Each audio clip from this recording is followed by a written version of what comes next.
Olá, aluna! Olá, aluno! Como vocês estão? Eu espero que estejam bem. Sejam muito bem-vindos a mais uma aula do nosso curso de Arquitetura de Rede de Computadores. Trazendo a vocês nesta aula uma nova matéria, falaremos um pouco a respeito sobre topologias de rede. Vila, mas por que nós devemos aprender topologias de rede? Bom, as topologias de rede, por bem dizer, elas são os meios ou as maneiras pelo qual as informações estão trafegando de forma em que os computadores, os componentes das redes estão interconectados. Então, de certa forma, para que nós possamos desenhar os diagramas, nós vamos precisar entender um pouco a respeito dessas topologias, afinal são algumas, para que então nós possamos ter uma abrangência maior em relação a diagramas de rede, beleza? Então, beleza. O que é uma topologia de rede? A topologia de rede refere-se ao arranjo dos elementos dentro de uma rede. Quem são os elementos? Os elementos são os equipamentos que compõem a rede, tá bom? Então, o arranjo, de certa forma, é a organização desses equipamentos que compõem a rede. Então, como que eles estão organizados, como que eles estão equipados, como que eles estão conectados e assim sucessivamente. Como diagramas de rede, topologia de rede pode descrever os aspectos físicos ou lógicos de uma rede. Então, as topologias, por bem dizer, é uma certa representatividade do diagrama de redes.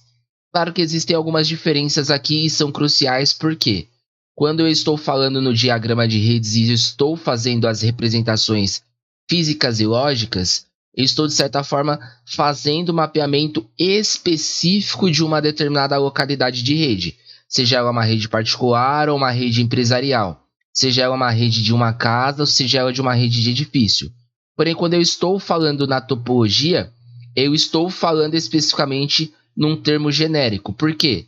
Quando eu desenhar os diagramas, seja ele físico ou lógico, as topologias sempre vão estar em conjunto. Então, ele pode ser um diagrama físico de topologia barramento.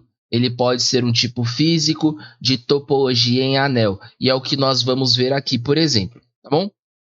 Bom, a topologia lógica também é conhecida como topologia de sinal. Isso é importante vocês anotarem. E diferentes topologias são mais apropriadas para determinadas situações, uma vez que podem afetar o desempenho, a estabilidade e outros resultados. Ou seja, o que o texto está nos dizendo até aqui é que cada uma das topologias, elas têm determinadas vantagens, têm determinados benefícios, porém é uma faca de dois gumes. Ela também tem um outro lado, uma outra versão, que seria o quê? As desvantagens ou as dificuldades de implementação. Então, será sempre apropriado analisarmos qual é a melhor topologia de ser implementada conforme a situação dada naquele determinado momento. Então, as topologias elas são usadas de formas variadas, porque vai depender bastante da ocasião e saber escolher qual vai lhe caber melhor para aquela ocasião específica, tá bom?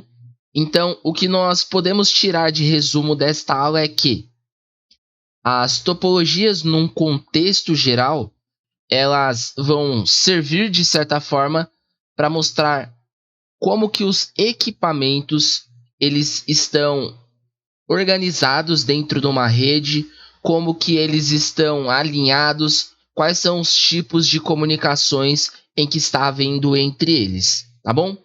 Nas próximas aulas nós vamos passar a ver cada uma dessas topologias de forma um pouco mais detalhada, para que nós possamos ter um know-how mais abrangente e voltar a falar sobre os diagramas de rede. Eu vou me despedindo por aqui, fiquem com Deus e até breve.